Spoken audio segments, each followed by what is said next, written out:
Oh, yeah, I thought you were going to do it. Hi, everybody. Welcome back to Brothers Radio. What, you thought I was going to do the open? No, I was just going to see what would happen. Oh. Anyway, Dylan. Hey, brothers. Good to see you, bud. Happy to be here. It's Friday. It's time to drink a little wine. Today I picked up something new.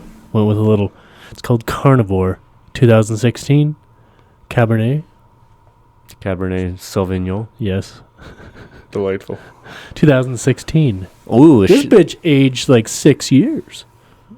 well, maybe 5. For sure 5. For sure 5. 5 and change, yeah. Yeah. So, Well, shit, pour it up, fool. I mean, this is like the 4th bottle of wine I've ever drank in my life, but I'm getting pretty good at it.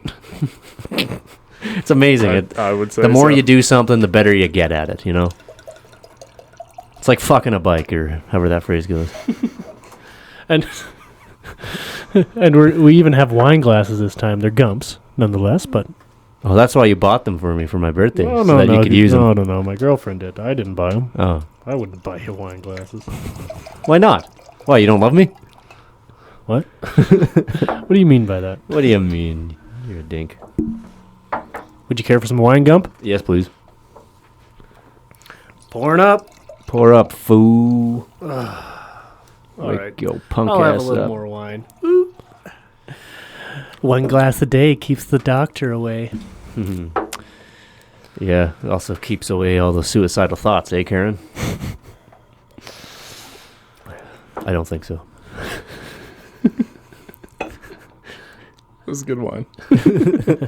Is it good enough to keep away the suicidal thoughts, Dylan? We'll see after this glass. All right. That is a tasty little glass. It's very sweet. It has hints of strawberry. Has hints of wine flavors. Blackberry. You're getting hints of rich blackberry. Oh. It tastes like wine to me. Of course. Luscious caramel and smooth toasted oak. Indulge your primal side with Carnivore. Wow. You guys ever heard of Two-Turn Tony? No. Yes, I have. I have no idea who that is. For the love of God, search up Two-Turn Tony. Okay. This kid's wild. I don't know where he lives. I don't know. I've seen him on TikTok forever. I think he lives in California now. I don't know about before. Okay. But now he's just... just go images. Or videos. Doesn't I can matter. go to his Instagram. Yeah, sure. Retired TikToker? Retired. He's currently like one of the biggest TikTokers. It says there, retired TikToker, 14 million plus. Oh, what? Well, he ain't retired. He's still making shit. Okay, I'm not looking at this fucking shit, man. No, well, that's because you clicked on his Instagram, Gump. Don't click on his Instagram. It's just him being a model. But It's a man posting feed pics. This is fucked. No, I thought that would be your shit. I hate you. Why am I looking at this? All I'm saying is he literally just posts videos on TikTok, gets drunk as fuck with his grandma, gives cigars to his grandpa, and just parties. And he's made millions. That's not all he does. You know, in order to be that big, what else does he do? he's figured out how to market that. That's the part that's made him millions. Figuring out how to market that shit. No, I think TikTok marketed. No, it takes a lot. It takes a lot more than just putting shit out into the internet to actually make it work. I mean, look at this show. We've been doing this for a while, and it's going pretty good, but like you gotta, to be that big, you can't just be any fucking retard. Like you actually have to understand video production to a T. You have to understand, what do they call that? Search engine optimization. You have to understand a lot of stuff. Well, and he has his whole family involved. So it's not even an individual enterprise. No, it's his whole family. It's his whole family. So there you go. Mom and dad, brother, sister. So it's both his grandparents. More brain power. You know, marketing. It's the marketing. That's how he's made his millions. It's not the fact that he's a drunk idiot on. Yeah, but that makes up for at least half of it. That's just the content. It's the marketing of the content. That's the part that makes money. Yeah, but without the content, you can have any sort of content. It's how you market it that makes you your money. Yeah, I agree with you. Yeah. But that's half of it. Marketing's half, content's the other half. Yeah, but it's like you said, it's not good content. It's just a guy getting drunk, giving cigars to his grandpa. Pretty much, yeah. Like, that's not that exciting. And spitting Corona into A girl that never takes off a ski mask. Spits Corona into her mouth. Mm-hmm. Oh, well, that changes everything. I didn't know about that. There's a lot going on. Yeah, like there's a lot going on. Oh, boys, I'm sorry, I didn't and he's realize. addicted to boner pills, I'm pretty sure. Aren't we all? It's not an addiction. It's a necessary. It's necessary for Like survival. I'm not addicted to them in like the literal sense, but I believe I would die without them. It's necessary for survival. Yeah. I'm just saying, party's hard. Yeah, good for him.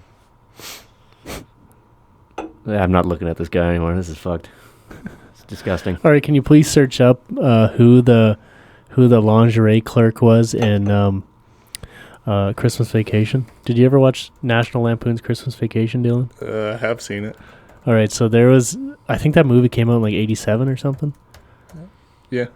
Nicolette Scorsese. Yes.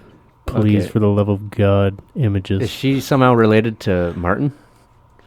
Please God, tell me she's like a cousin of Martin Scorsese. That would be hilarious. Is she a rocket or what? Oh, yeah. Dude. Bruh. That one.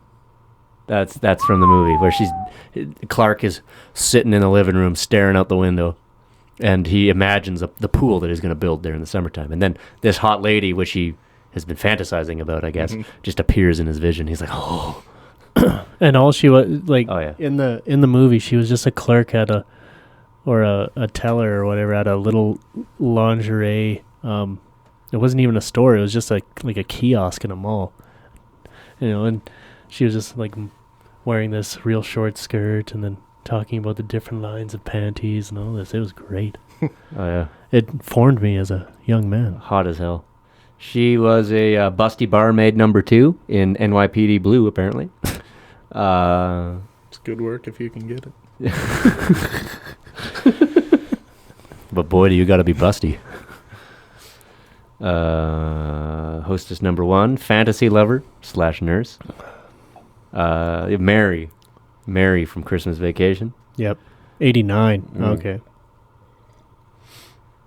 Interesting. So that's all she's done, basically. Yeah, but she was gorgeous. She must have been a model, like a Budweiser girl or something. I don't know. It doesn't show anything about... Yeah, here, there's the top question. Are Nicolette and Martin Scorsese related? Truth is, they do not share any kind of relationship, although sharing a surname and working together. They've actually worked together? I guess so. Interesting. She is a former girlfriend of Sean Penn. Nice. Classic. Sean Penn fucked back in the day. Which is funny. Have you ever watched that movie I Am Sam where he plays a retard? Let's roll the clip. You're not missing out. It was a terrible Let's movie. listen to the trailer. It's great. I know exactly what you're talking about, but no, I haven't seen it. You got it. Okay, folks, we're going to listen to this. Yeah. Oh,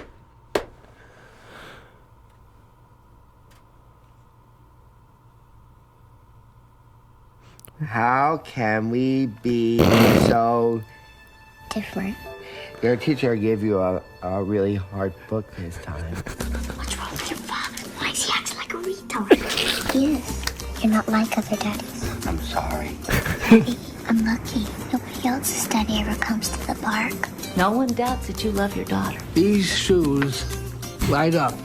but your intellectual capacity Hold around that on. of a Pause. They have an actual retard starring in this movie. Like a guy with Down syndrome. Go easy. All right. No, think about that. So they have a guy with an actual condition, an actual full-blown retard, who's an actor who's doing really well for himself. And then there's Sean Penn pretending to be a retard right next to him. Like, that's got to be the most offensive shit to that guy. Oh, yeah. Oh, yeah. 7-year-old. Do we get a balloon with these? All of us? Or just her? Our concern is what happens when Lucy turns 8. I find it is not in the best interest of the child to remain in the home, and I order her detained. Why is Lucy going home with me? It's time that you get your own lawyer. This is one of the best ads I've seen in the yellow pages. They actually made this movie. He's killing it. Right, I'm your lawyer. Okay, we have a lot to go over, and I have 5 minutes. Green means go. You're going much faster than everybody else. Is she going to help us? Always set your dreams high, Lucy. I don't think you realize what you're up against. You gotta be firm on this. You have to fight for her. You don't know what it's like, but you try and you don't ever get there. I can go at least another 9 rounds, but you gotta let me in. You think what they think. Sam can't take care of Lucy. You gotta watch. What I think it matters. Watch what comes up here. I remember watching this. To me, isn't it true that you need much more than your daddy can give you? All you need is love. What makes you think you can raise a 7-year-old? Every parent has those moments. A 10-year-old? Moments where the task is so unbelievably challenging. A 13-year-old? That you feel retarded. We all have those moments where you feel retarded.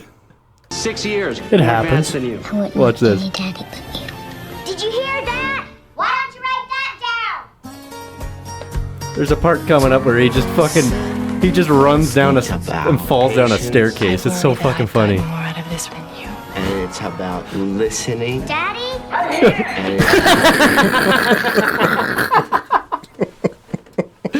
He's got a birthday cake. He goes, "I'm here!" and he falls down a fucking flight of stairs. Been there. I gotta watch that again. No, go pause for a second. Listening. Go. Daddy? And it's about love. That's great.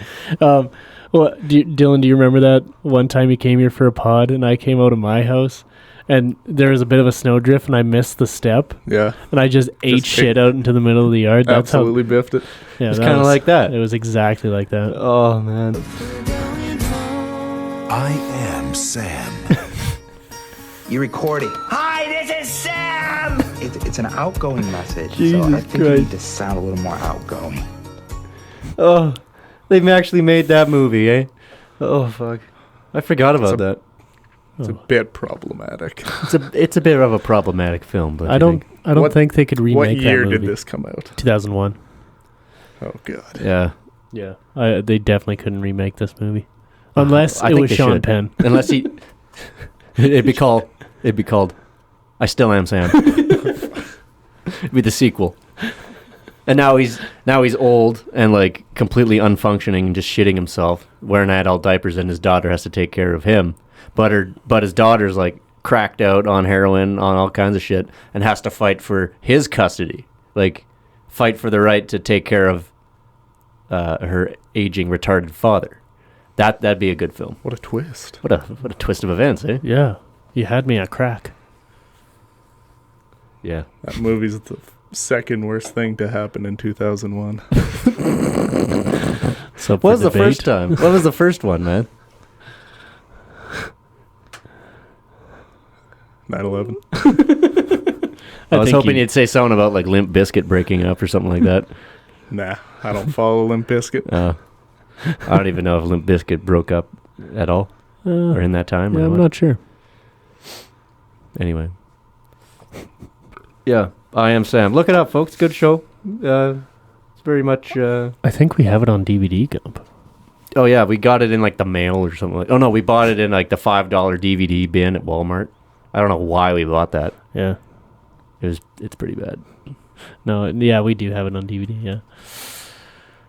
I should give it a watch.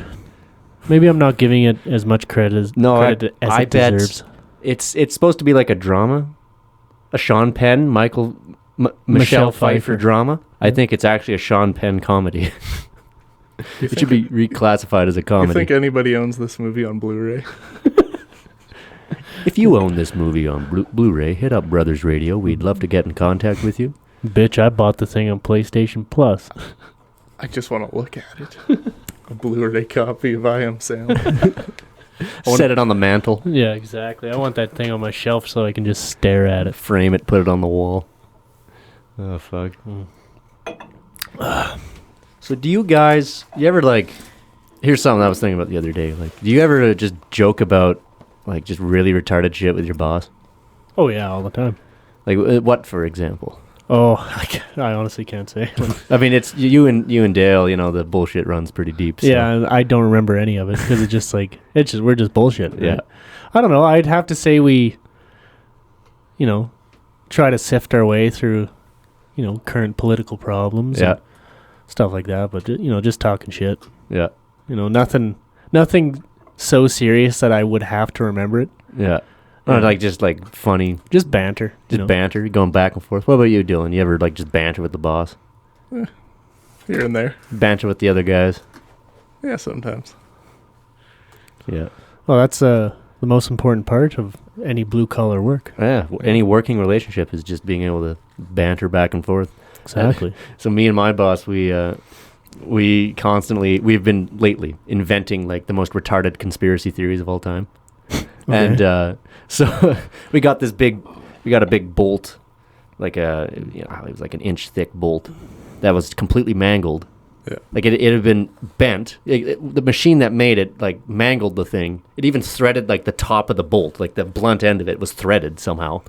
Like the head of the bolt. The other end, not the head of the bolt, but the bottom of the bolt. Yeah. Where the threads end. Yeah. Well, that surface on the very bottom was threaded too, and then the whole thing was bent. It just got fucking mangled.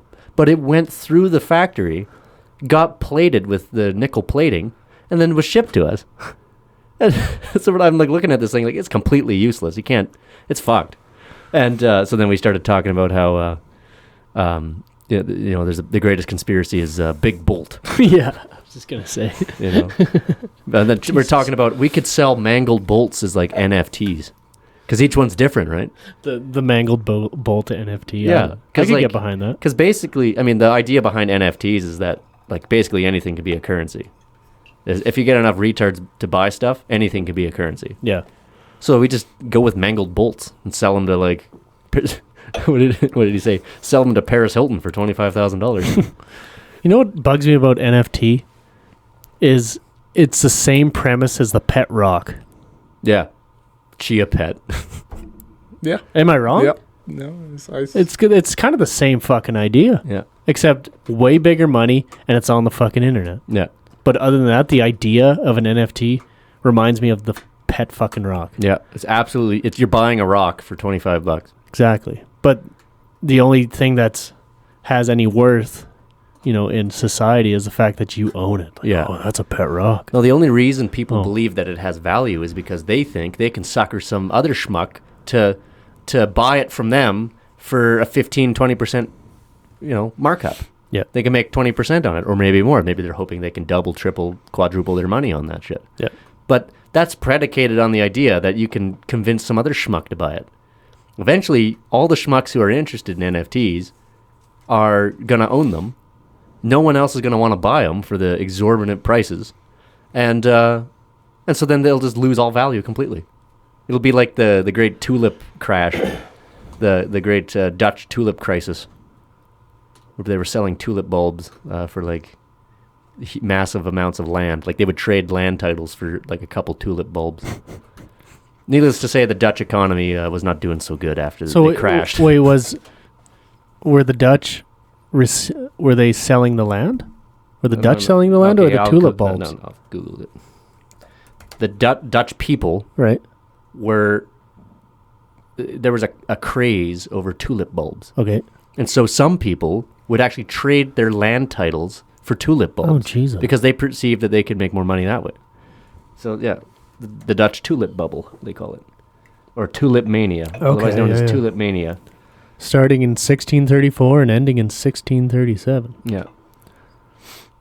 So, obviously, in the early days, if let's say I gave up my property for a few tulip bulbs and sold them, then you could buy 3 properties. Yeah. But that's such an insane gamble. Yeah.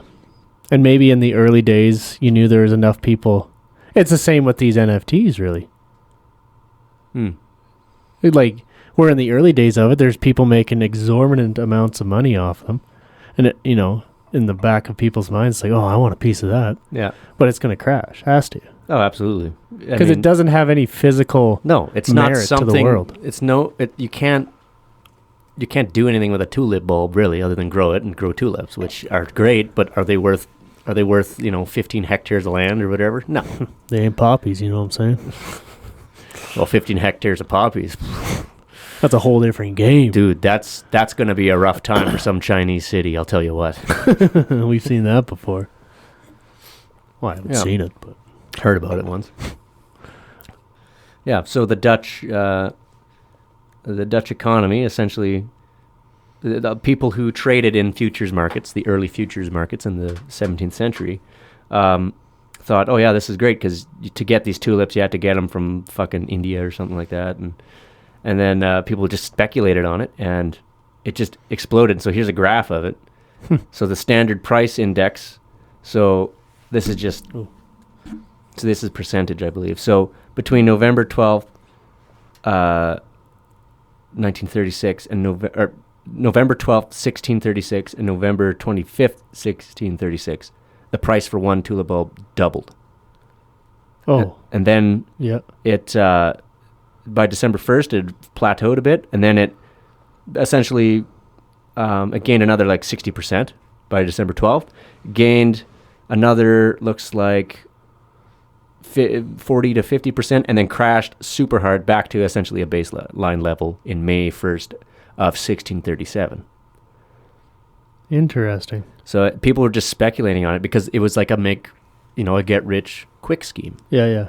People thought, oh yeah, I'll just speculate on this and some schmuck will hold the bag, Well, someone held the bag, and there was the Dutch economy was not so good after that. Who was in control of the of these tulips off the bat?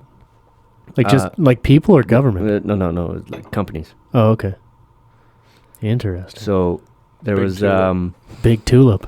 Big tulip. There was so the Dutch West India Company, the Dutch East India Company. Well, of course, the Dutch East India Company was one of the first formally listed public companies. But companies like this, no. Well, of the time. It's the Amazon of its time, yes. So these companies, essentially, that's where people were buying them from. And then there was markets. There's markets that you could buy these on and sell them on and stuff like that. It's just insane. So, yeah, here, baskets of goods. These are sort of alleged, but baskets of goods allegedly exchanged for a single bulb of the Viceroy tulip. 2 lasts of wheat, and a last is it's a Dutch unit of mass. It could be equivalent to a bushel. It says a standard amount of ships lading and varied by commodity over time. Okay, but it's probably about a bushel or something like that. So 2 bushels of wheat for that, I think. Or is it one? Let's see what a last actually is. Okay, so merchant pounds.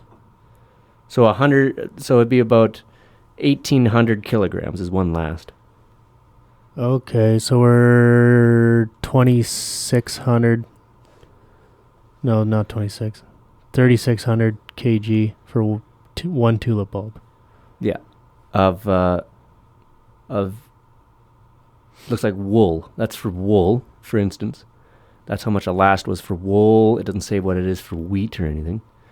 I guess it clearly is. It can also be used for volume. But anyway, we're talking about truckloads of like stuff. Like a ridiculous amount of wheat. Yeah, so 2 lasts of wheat. Did you see down this 1,000 pounds of cheese? Yeah, 1,000 for pounds. A single bulb. 2 tons of butter, 4 tons of beer, a suit of clothes, like an entire suit.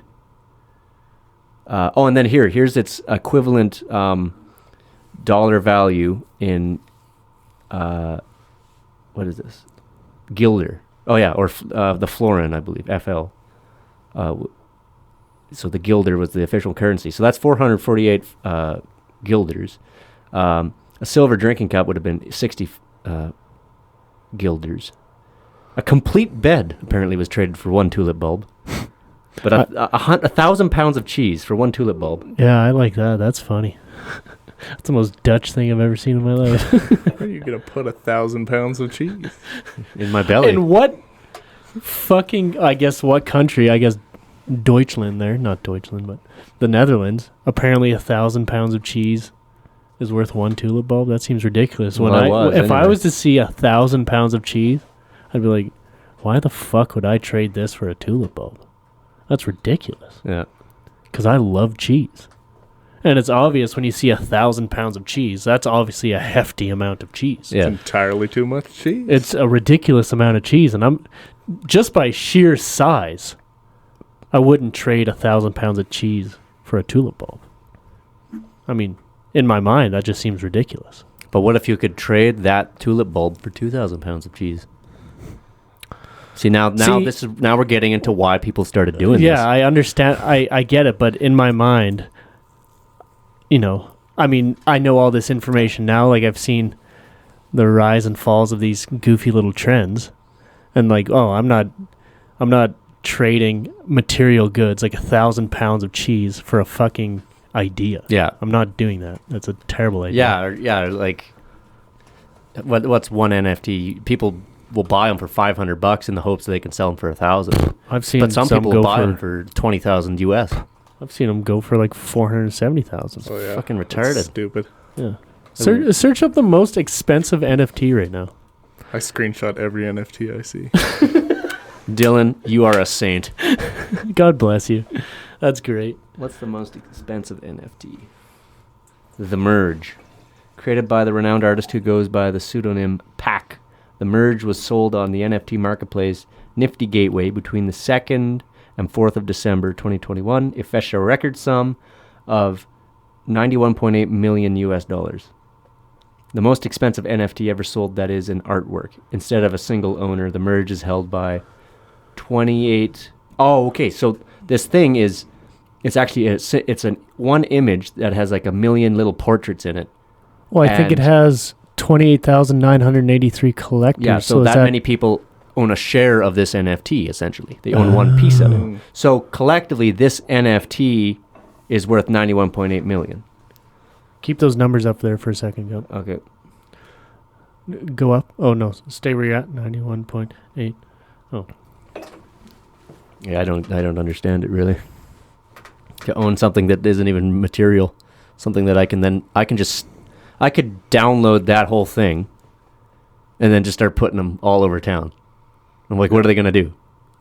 Yeah, well, you don't own the original. There is no original. It's a digital artwork. No one owns that. It's digital. Well, it's right here on Google.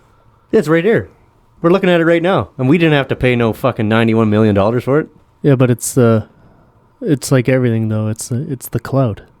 Like to say you own an NFT, it gives you a social status. That's because people are dumb. We don't technically own it. Yeah. Until you screenshot it. And screenshot. How do I do that on Windows? Function. No, I better not like accidentally brick my computer here for a second.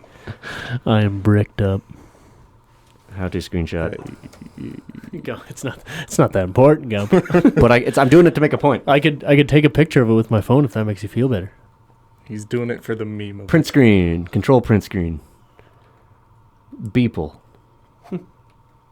Oh, I know that. I've heard of that Beeple guy. That's because the Beeple guy was on Joe Rogan, I think. Oh, okay. Control print screen.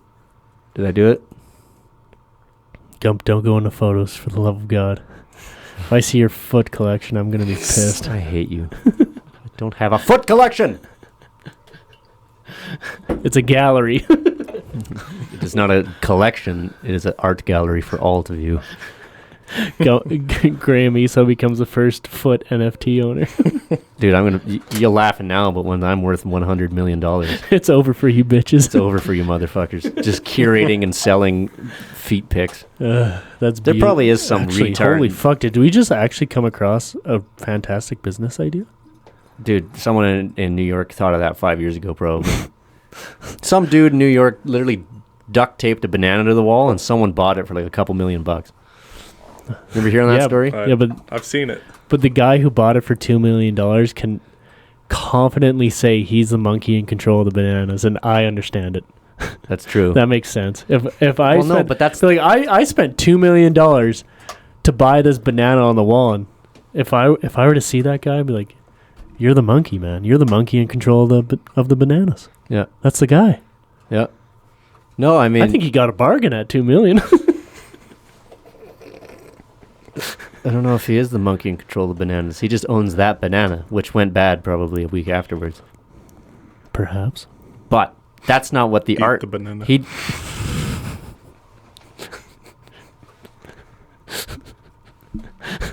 paid for it. He can do whatever he wants. He can fuck the banana for all I care.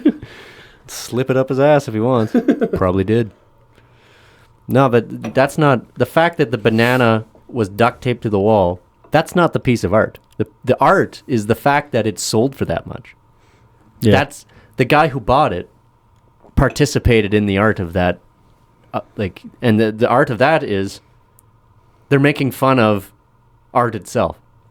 That someone would actually attribute $2 million to a goddamn banana. You know? That's the joke. It's a big joke. That's the art. It's con art. Exactly. It's con art. Cover it in resin. It'll last forever. Exactly. Seal that bitch in. Yeah. Done. The art in that situation is actually just an abstract idea. It's not the physical thing itself. That's what makes it interesting. So I do actually like the banana duct tape to the wall thing. I know I've seen a lot of people who are like, that's fucking stupid. Modern art's so dumb. It's like, are you kidding? That's hilarious. It's genius.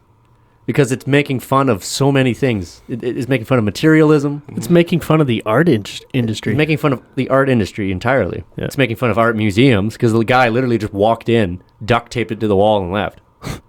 That was his art. That was his art process. It's making fun of the process. It's making fun of everything. It's a great big fun poking thing. Do I think that guy deserves $2 million US for doing that? That's a little high in my opinion, but hey, that's a free market, baby. But hey, that's. Yep. But then again, if it sold for anything less, it wouldn't be nearly as funny. Yep. And wouldn't have nearly the same impact. Yep. No, that $2 million really makes it like have some weight. Or I think it was that much. Oh, well, maybe I don't know. I might be putting that number high, but let's Google that. Still, for it to be a relatively common thing to know, was millions or. Yeah, here. This banana, Italian artist duct taped a banana to the gallery wall in Miami as part of the Art Basel Festival, and it's $120,000. Okay. Which is still crazy, but this guy did something similar and got $120,000. And he called it the unicorn of the art world, comparing it to Andy Warhol's soup cans. But it was just so abstract and different. I do understand. Well, I don't want to understand it, but I do understand it. Yeah, like it's like up until that point, nobody has ever gone into an art gallery and duct taped a fucking banana to the wall. Well, and then proceeded to eat it afterwards too. It's genius. Apparently, here it says, yeah, here. Performance artist eats the banana duct taped to the wall that sold for $120,000. Beautiful. That's beautiful. Oh, fuck. That guy's top monkey. That's the top monkey, man. I love it. Yeah. Yeah, see, this guy says, so the gallery spokesman told the Herald that this guy did not destroy the artwork because the banana is the idea. And the controversial piece was called The Comedian. So this is the second, like the Italian one sold for more money, but this one also got $120,000 US. I think. Oh no, this is this is the one. No, it's this guy, Italian artist who did it in Miami. He also made a 18 karat gold toilet that sold for $6 million. Oh, I remember seeing that in like not Ripley's, but Guinness World Records maybe. Yeah. One of them had like a little, like an article in one of their books about the gold-plated toilet. I thought that was funny. Yeah. And so this guy says that, okay, so the artist's name is Maurizio Catalan, and he says that his work is not just about objects, but how objects move through the world. So the fact that he ate the banana, it's moving. It's moving into a $6 million toilet. Yeah, no doubt. So whether affixed to the wall of an art fair booth or displayed on the cover of the New York Post, his work forces us to question how value is placed on material goods. The spectacle is as much part of the work as the banana itself. And so the curator was about to head to the airport when he heard about the banana being eaten and rushed back. The attendee tried to cheer him up by handing him a banana. A borrowed replacement banana was eventually re-adhered to the wall. It's not about the banana, it's about the message. It's not about the banana.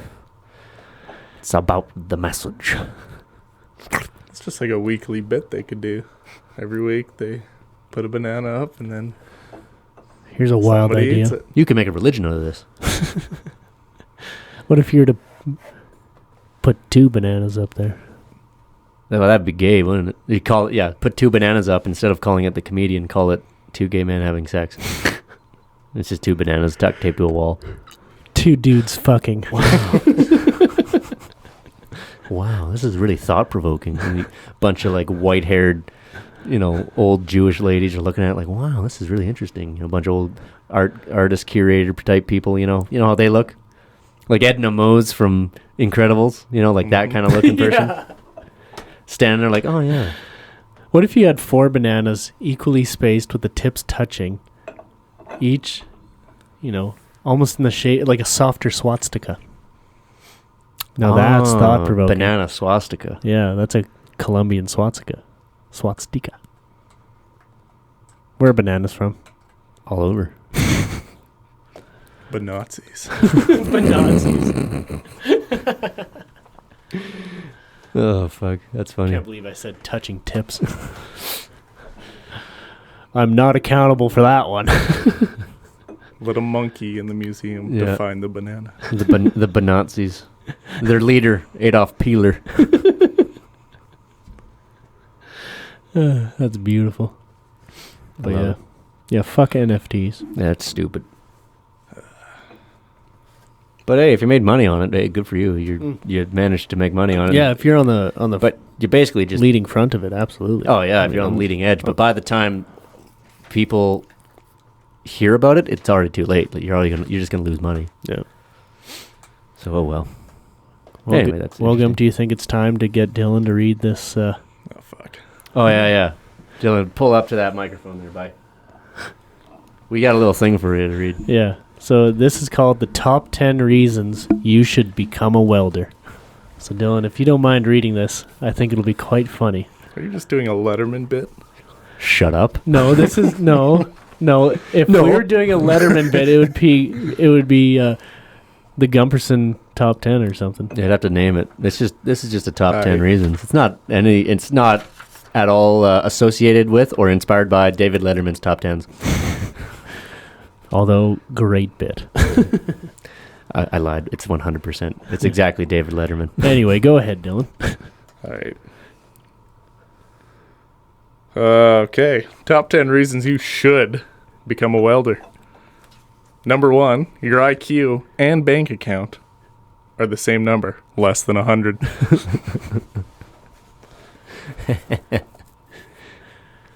Number 2, you love nose beers just as much as regular beers, if not more. Yeah. Number 3, you may be questioning your sexuality. That is a good reason to become a welder. Number 4, she took the fucking kids.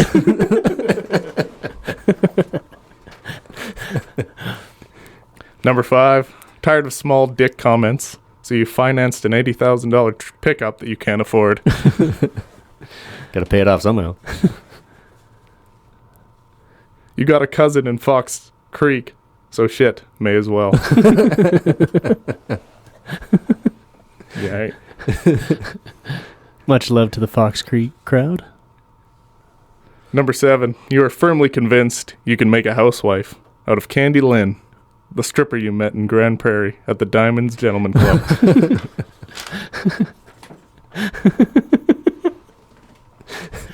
Quite proud of that one. Number 8, you have to justify all of your Carhartt by doing Carhartt shit. But that's the one that made you crack up? Number 9, vaccines are for fags.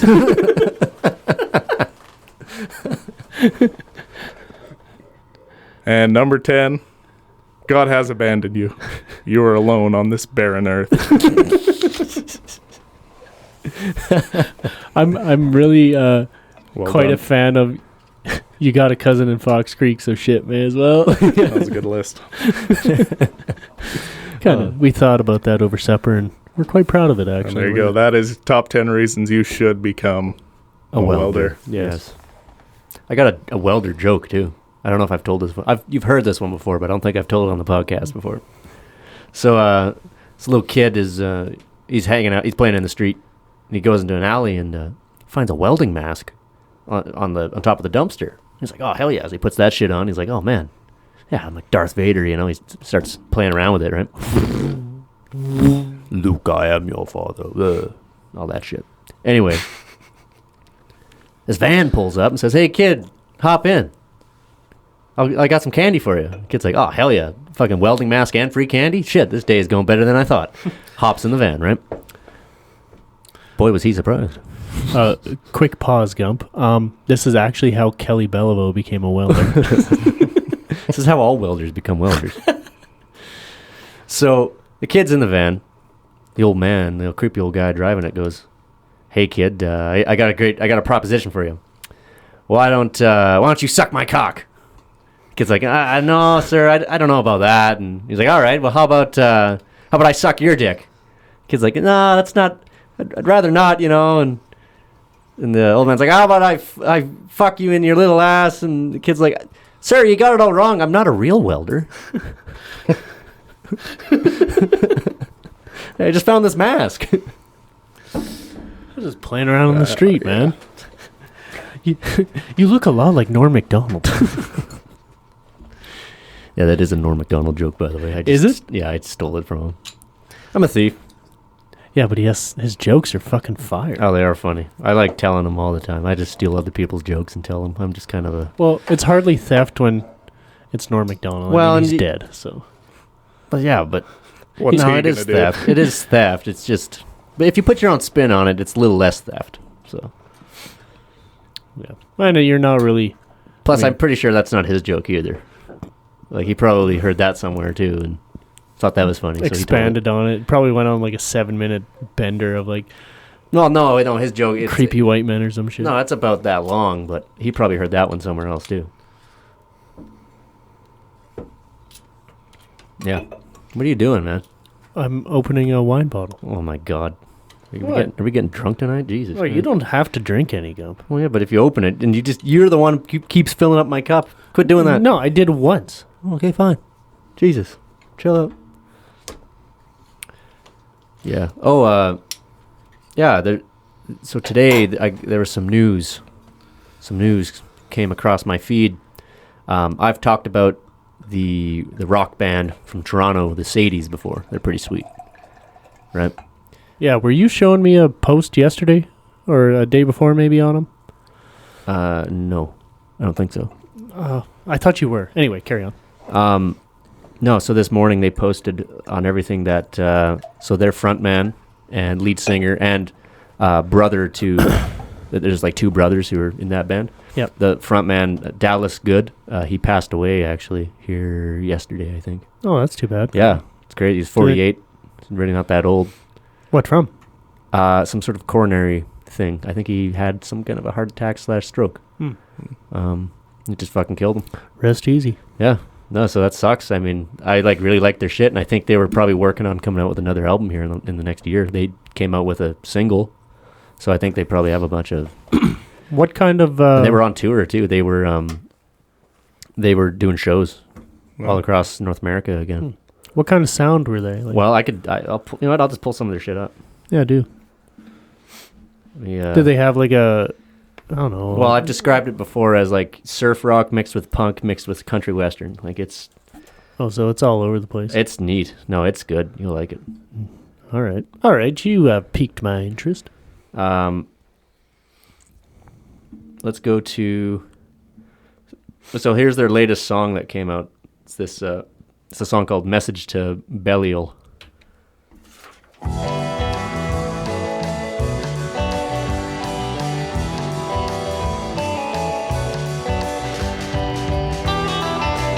That's a nice sound.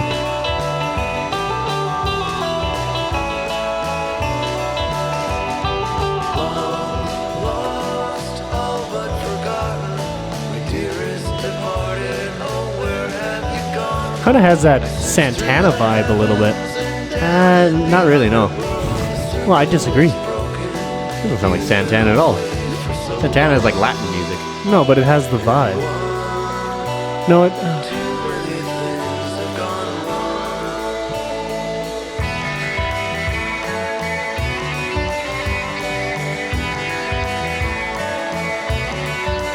I like this.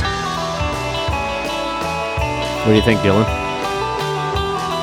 It's pretty good. Pretty chill. It's not bad. Pretty chill. Anyway, I don't know if I'm legally allowed to play the entire thing, so that might as well. What, are they going to cut our pay? Yeah, no, exactly. Good point. Well, listen to the whole bitch. We own nothing. Yeah. Oh, this guy's really cool too. I saw him live. Their bass player plays an upright bass that they put a pickup into. Oh, that's cool. Yeah, it's like fucking cool. Like a stand-up upright bass. Yeah. What's that called? Upright bass. Oh, okay.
Yeah, I like that shit a lot. Yeah. That's nice. It's not bad at all.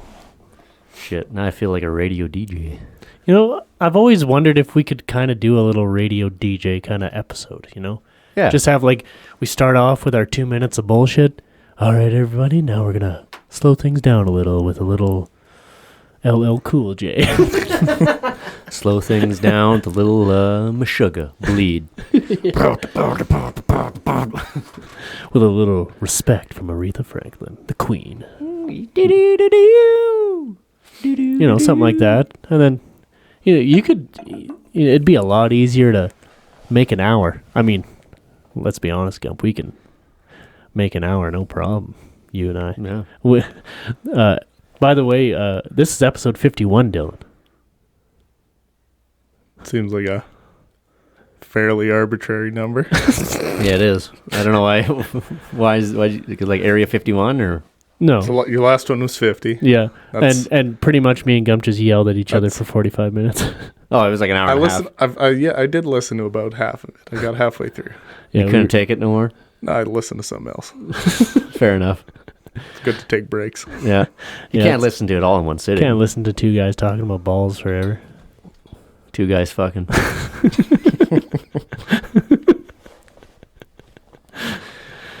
Yeah, what's that? That's Adam Sandler. Yeah, that's Adam Sandler and the guy on the street quiz. Right? Yeah, what's his name? Barry Lake. Sex or weightlifting was the title of that track. Can you actually? Guy on the street, like Billy on the street. Yeah, Billy Eichner. It's the same thing, but Adam Sandler just did a cassette or a CD of of bits, and his bit was. My name's Barry Lincoln. Barry Lincoln. With the man on the street quiz. And I'll tell you what I did here, folks. I went around the country and I recorded people having sex. I just stood outside their window and they would just wail away on each other, man. They would really go to town. And I would sit there with my tape recorder and record it. And then I'd go to the gym and record people working out. So now I'm going to play one of the two tapes. And people have to guess whether they're listening to people having sex or working out in a gym. Here's a gentleman. So I'll tell you what I did, man. Gump, you gotta fucking play it. I don't think we got. Why not? Well, I just don't think that's appropriate. You just did like half of it. No, I'm just giving the idea. I'm not going to play the whole fucking 7-minute thing. But it's hilarious when you hear people. Yeah, well, they can listen to it on their own, but like we shouldn't just rip fucking Adam Sandler his entire comedic career and put it on our show. All right, fair enough. Folks, feel free to look that up at your own leisure. Yeah, it's hilarious. Guy on the street quiz, right? Yeah. No, it's not. It's called. What's the bit called? Sex then? or weightlifting. That's what it's called? Yes. Okay. I said that before. Just making it clear, that's all. Okay. We're going to fight for another 45 fucking minutes. Hope you folks are ready. We're doing bare knuckle boxing. We did actually talk about doing that. Just having an episode. No. That was going to be you and Eddie. Oh, yeah. Me and Ed were going to box or something. You know how a fight between me and you would go. Yeah, I'd win. No, I'd kill you. No, you wouldn't. Yes, I would. It would end in smooches. Well, hug and a kiss. Make love, not war. No, if it came down to bare knuckle, Gump, and just like we actually had to fight, yeah, no, I'd kill you. No, but you got more muscle than me, but you're a pussy. You can't handle pain. No, if I get to the point like where I actually want to punch you in the face. Oh yeah, but you can't handle pain. That's the point I'm trying to make. No, I wouldn't have to deal with pain because I'd be currently smashing your face into the concrete. Yeah, but then I'd get up and then I'd do the same to you. And I you don't wouldn't be able know. to take I'm not sure if you would get up, Gump. I think I would. No, I would make sure that you wouldn't. Oh, why would you kill your own brother? Well, I wouldn't kill you. Oh, you just smash my head into the concrete? Yeah. Why? Because I can. Well, that's not a good justification. Well, what more do I need? I'm just saying if it ever came to that, Gump. Why would it come to that? It won't. Well, I'm just saying. I'm fucking scared now. He's like, in a hypothetical situation where I would kill you. This is an intense hypothetical. Aubrey, what? Have you been thinking about this for a while? No, I'm thinking about it right now. Why? What did I do? Aubrey's seeing red. Is anybody else hard right now? Whoop, popping a boner. All I'm saying, Gump, is don't sleep on me. That's all I'm saying. Well, why would I sleep on you? I have my own bed. Actually, you do. You sleep over me. I guess directly above you on the floor above. It's kind of gay when you think about it. I can hear a lot of lotion slapping around down under there. Another man, kind of gay. It's a little sus. I hear a lot of lotion slapping around there. No, you don't. Sure, I do. A dry tug, bitch. Lotion's overrated. Yeah, that's what I'm saying.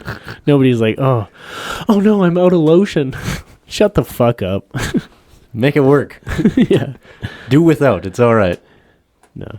No decent man uses any sort of lubrication.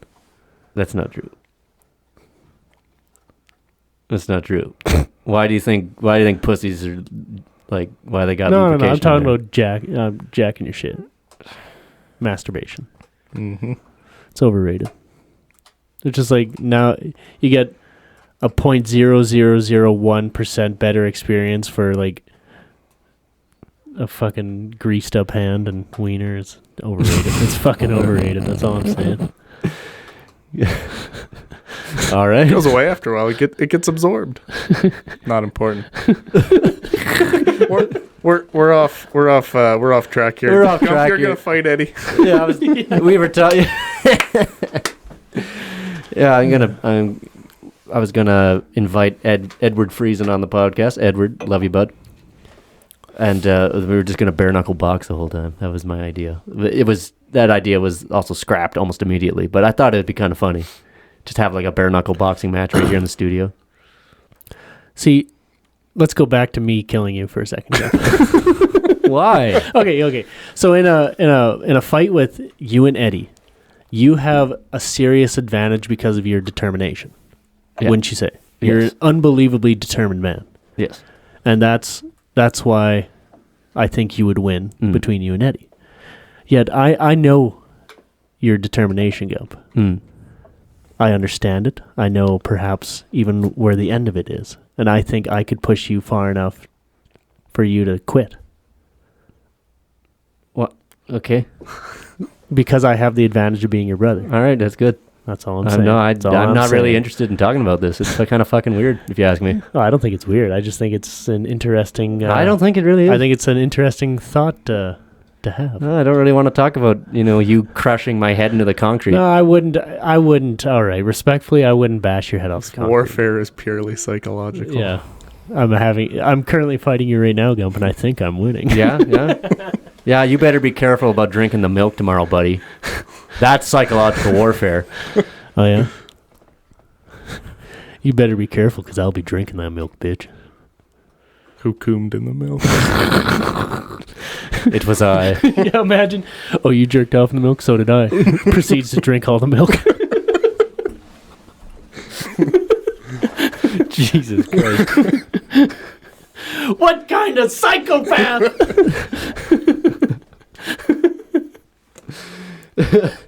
Oh, fuck. That's gross. All right. I'm sorry, Yum. I love you. I would never fight you. I love you too. You gotta chill out. I am chill. I'm more chill than you. I don't think you are. I appreciate that. I don't think you are chill. I think you're subtly angry at everything. Yeah, I would agree with that. Things boiling under the surface. Just rage. It's natural for things to anger people. Yeah, that's true. It's hard to just be like Dylan over here, fucking Zen master. Oh no, things make him angry too, like getting rocks thrown at him at a bar or something. Yeah, that does piss him off. You wouldn't like me when I'm angry. Oh fuck! Do you turn green and shit? You rip your pants off, or your shirt off, and leave your pants? Incredibly hard. The incredible bulk. Strikes fear in the heart. Yeah, he's a fighter. You like a good bar. I wouldn't fight, even eh? say that. I've been in 2 fights. And they were barely even fights. Yeah. Because you just ended them right there? Or? Mm-hmm. You did get the More shit or kicked less. out of you and got your chain ripped off your neck that one time. Right? I didn't get the shit kicked out. Well, your shirt got all ripped up. And I lost a shirt. I didn't even get punched in that one. Oh, okay. You just someone was grabbing That's you and even ripping your worse. shirt I off. wish I would have. It wasn't they a didn't good even punch shirt. me. They grabbed me. Bullshit. A bunch of gremlins. They just grab you, ripped your shirt off like a bunch of unclothed Ethiopians looking at their first piece of cotton in 300 years. It was absurd.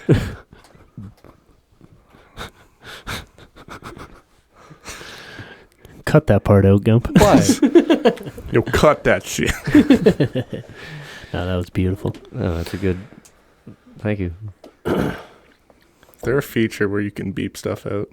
There is a beep button, but it doesn't actually stop the microphones. It just adds the beep sound over top. So you'll just be saying the N-word, and then there's just a beep sound in the background. Oh, is that... Do you have to set that as one of your buttons? Yeah. Oh, okay. But they're full of far more important things. Oh, yes. 100%. It's like... no, that's okay. We'll play that later. Please, I wanted you to hit The that anti-Semitic one. thing. No. Fart noise number 7. Mambo number 5. I should just have one that says, ladies and gentlemen, Mambo number 5. Ladies and gentlemen, this is Mambo number 5. Yeah. Bump, bump, bump, bump, ba-dum. When that song comes in the club, look the fuck out. That's all I'm saying. Dylan, he puts on his dancing shoes when that. Yeah, you better look goes out. on. Dylan and I are ripping up that dance floor. It's about to get lethal out there. Little bit of Monica in the sun. I'm finna throw my ass in a circle. Busting it down sexual style. And they have the gall to say that Dylan isn't goated with the sauce. It's cap. How dare they? We're talking like we understand these kids' language. Can you search up what goated with the sauce means? I think it just means goat as in greatest of all time. Greatest of all time. So you're goated, you got the sauce, meaning you got that substance that makes you great. So you're goated with the sauce. You got the sauce. That makes sense. That's just my guess. It could also mean something else completely. Well, that's entirely possible. Because you go to any sort of Middle Eastern cuisine, you can get goat meat with sauce. So that you goated with the sauce. You're eating some Middle Eastern shish kebab with lamb on it or something like that, or goat. Yeah. Goated with the sauce. but I'm going to go with the first option. Yeah, I that think you're can't right. be it. I'm just guessing. That's too reasonable. It's far too reasonable of an answer. That guy was eating roast goat with tzatziki sauce on it. A little soy sauce on there. Not soy sauce. Like some kind of garlicky sauce. A garlic aioli.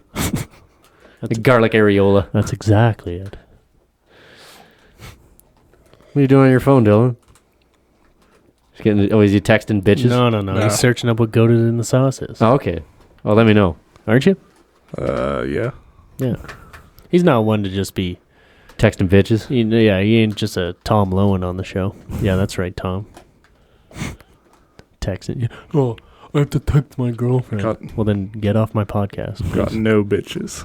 Our podcast. My bad. Nary a hoe. You have nary a hoe?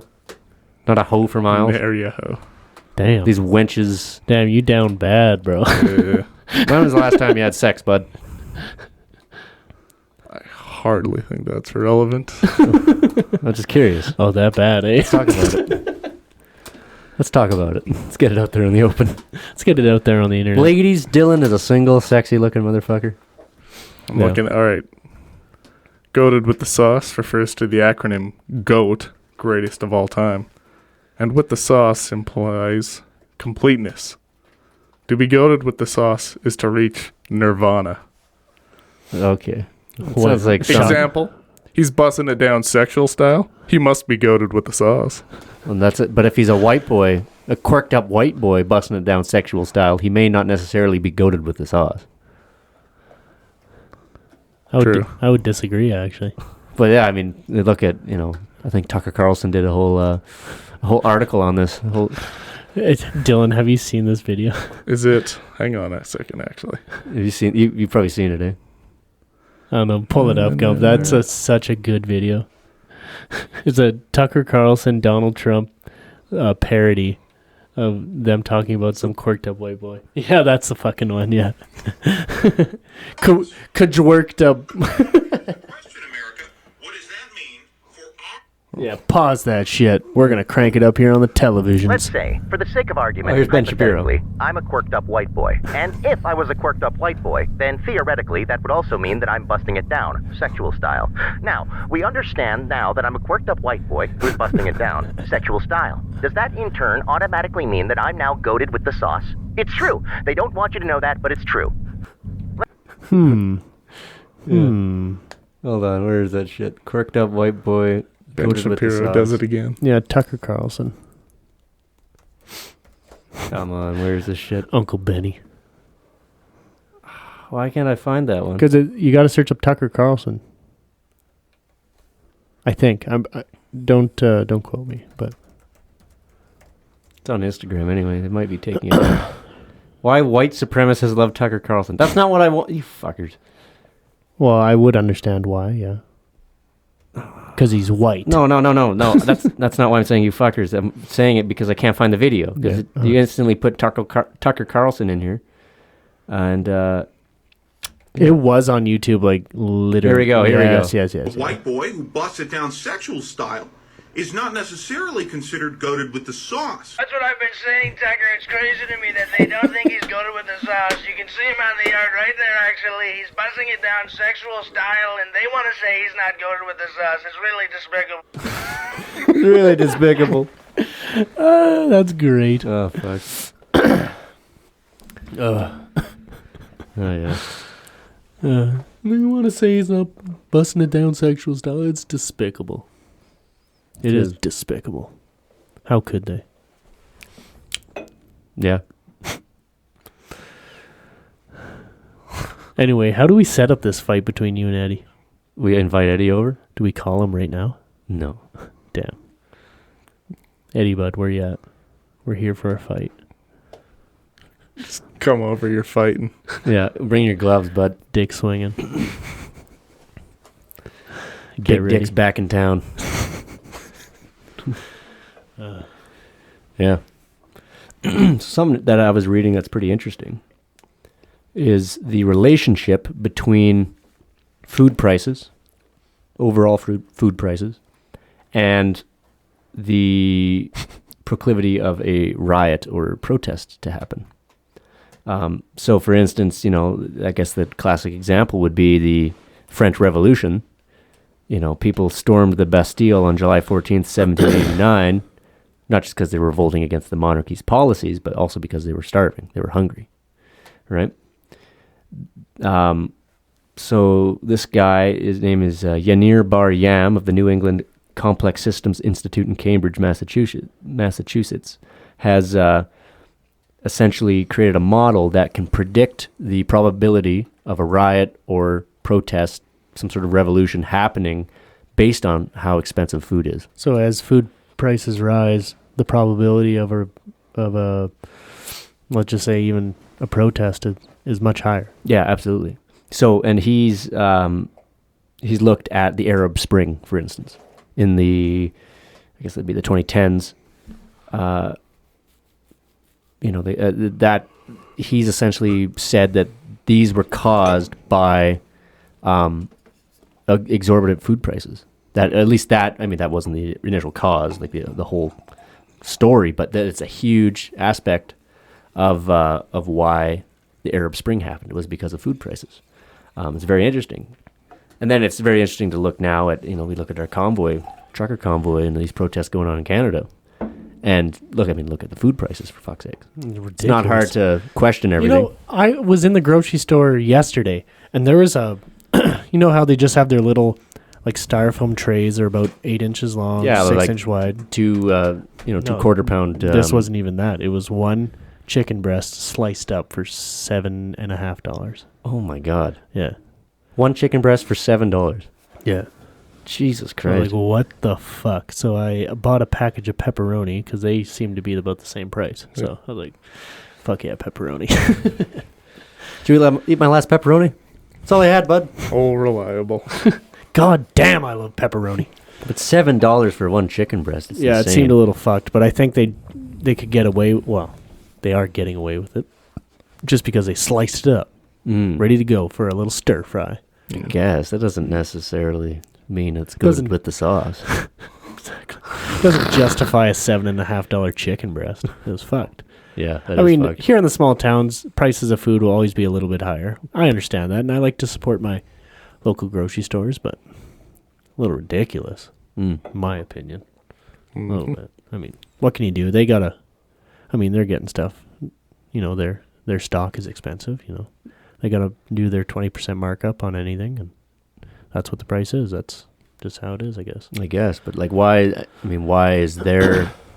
You go to Superstore and it's expensive too. It's not like it's much cheaper than up here, but still, it's getting very expensive. It was. It used to be $11 for 6. No, $11 at Walmart for 7 chicken breasts. They had like a sweet deal. It was $11. Now it's $11 for 4. So like half. Like I guess chicken prices have rose by 50%. So it's no wonder that you're seeing revolts and protests and overall public discontent in Canada because we can barely afford to eat. Well, the cost of living, everything's going up. Your electricity, your gas, your food, it's fucked. Yeah. It's ridiculous. Redonkulous. It's fucked up. Shit's all fucked up. Fucked up. Society. That's what I'm saying. Goddamn society. Society. We live in a society. It's not about the money. It's about the message. Wrongo. Fuck this. I'm jerking off. All right, see you. You going? Yeah, I'm leaving. Right now? To go jerk off? No, I'm doing it right now. Right in this here studio. No, that's not a lie. The camera has it on camera. You're drinking wine. You're not doing it. The camera has it on camera. Yeah. I mean, it does, yeah. Well, I don't have it on camera. It's the camera doing the job. We kind of do have it on camera. I don't have it on camera. The camera has it on its camera. Okay, Gump, here's a thought-provoking thought. Question. Does the camera have it on camera, or do you have it on camera? Because if it's on the camera, the video doesn't mean anything until you do something with it. Well, you know what they say. Does the Pope shit in his hat? Are you jerking it or not? When Dylan is still concerned. We need to know. Are you goated with the sauce? This is great. This is good quality stuff here, folks. It's Friday. We're a little. We work today. It's loose. It's loose. We're relaxed. Goosey. We're just talking shit. Couple of dudes. Last episode was pretty intense from what I hear, so keep it loose. Yeah, that's right. Relaxed. No fight, no yelling. Except for that bit earlier when Aubrey wanted to kill Gump. I didn't want to kill him. I'm just saying. He just said that in the hypothetical situation when he would want to kill me, that that he would be able to do it and go through with it. Look, we're talking about it again. No. Let's take a step back here, gentlemen. I do not want to kill Gump. I'm just saying, in hypothetical form, if it came to the point where I had to fight Gump, I would win in a fight. That's all I'm saying. And Gump thinks that he would win. Well, yeah. What, I'm going to, just take it? No. No. You'd fight back. Yeah, exactly. And I'd win. For I'd a fight while. to win. Shouldn't have brought it up. Oh, here we go again. All right, this is Dylan's fault. All right, Dylan, we're fight. Okay, fight between you and me and Dylan. Not hypothetically, but in actuality, in 2 seconds from now, who's going to win? Like a 3-way fight? No, it's a 2-way fight. Us on a team against 2-on-1. Yeah, 2-on-1. Fuck. We're still probably going to get the shit kicked out of us. Yeah, you would defend us for a bit, but once I get your balls in hand, it's over. It's over for you, Dylan. I'm gonna grab his nose like two the Three Stooges. Once I spin you around and start eating that ass, it's over. And it always ends in smooches. It's all over with. Oh god! No, I'm gonna use my signature Three Stooges moves. I'm gonna poke you in the eyes and grab your nose and shit. Yeah, it's over for you. Yeah. 2-on-1. It's tough. It's tough. It's just the way you like it. Who told you that? It's all around town, Dylan. What do you mean by that? What do you mean by that? Dylan, it's everywhere. Everyone knows. What's that rapper's name that said that? He's a friend of Jack Harlow's. I don't know if he's a rapper. Is he a rapper? He might be. I think it's Drewski. Drewski. Something like Drake. That. No. Jack? Champagne Poppy? Harlow. And... Why does Toronto just churn out... Yeah, Drewski. Light-skinned dudes who just can't raise their children. What's that about, huh? Toronto is just the hub for that. Is it? It just seems like, I don't know, it seems like every rapper who comes out of Toronto is just like an actual deadbeat. Yeah, I think you're right. I think it's just because it's kind of a deadbeat town. I don't know. Yeah, I don't know. That's a strange town. It's weird. Like the cult, you've been there? Have you been to Toronto? Oh, yeah. I've been in the airport. Did you go there with your music class or some shit? Bet. Yeah. Dude, you were in a band? No. Nah. What did you play? Clarinet? You smoke the pole? You play flute? The flute? Skin flute? Can't say. Played the trumpet. Fucking dilly trumpet? That's badass, yes. Bro. You play the trumpet, eh? Yeah. You still play trumpet? Not for a while. You want to start a jazz band? What do you play? Drums? Guitar, bass? I can play a little bass, probably. I just need to get one. The drum guy in a jazz band gets all the pussy. It's true. No, that's not true. The trumpet guy gets a lot of pussy. Nah, I haven't played in a while. Yeah. I'll pick her up. There ain't never been a trumpet guy built like you, though, Dylan. They're all built like Gump, usually. That's the problem. See, you're built like a drummer. What the fuck is this? All this hatred being directed? Oh, built like me. What's that supposed to mean? Skinny white boy. Not skinny. Well, Dylan's thicker than you. Yeah, that's because he's also taller than me. Yeah, he's proportional. I'm proportional. I'm not fucking skinny. You're an asshole. I'm sorry, Gump. Yeah, band trip to Toronto. Yeah, so how did that go? It was good. What's that city like? What would you describe the character of that city like? Gump, this was probably 9 or 10 years ago. Yeah, but he's a grown boy. He can figure it out. I don't know if I can speak for the character of the city. It was a culture shock. For sure. Yeah. Especially since like it was a school trip. So you're hanging out at a different high school for a lot of the time. So you see that. Yeah. That would be a culture shock, yeah. It's weird going to a different high school around here. Yeah, period, yeah. So then going out there 3,000 kilometers away. Yeah, like even, Linden kids going to Troshi or some shit. It's like, man, these kids are retarded. I remember thinking that clearly. Like it was a high school. It had uniforms. And we roll in there. Wearing plaid. Me in high school. With my jeans. Yeah. Wranglers. In my fire Aeropostale t-shirt. Bro, did you have the Aeropostale t-shirt with like the raised lettering? Yes. I had that black. I have one of those. Oh, I had a black one. I don't think I had a black one. I had several colors. They were multicolored. Yep. Very nice pastels. Yeah, I had a few of those t-shirts. Aeropostale was it back in the day. I remember seeing those. I found my Aeropostale shirt here not too long ago, and I was like, why did I wear this? It's a little cringe looking at it now. Like, oh no. Imagine you die and go to heaven and God is wearing an Aeropostale hoodie. He's goated up. Do you think Aristotle would wear Aeropostale? Yes. You think he is up in heaven? He's not in heaven. He's a pagan, so he's definitely burning. Mm-hmm. Yeah, in between his orgies, he might wear an Aeropostale sweater. That's true. So you show up, you're wearing your essentially a country boy look, or at least a more suburban type of look. Sure, yeah. And so how'd that go? Well, it was just weird. Like, we didn't interact with, like, the other students a whole lot. It was mainly just the other band. Ah. Because it was an exchange. Right. So we did. So their band came here, and you went there. Mm-hmm. Sweet. So it was kind of like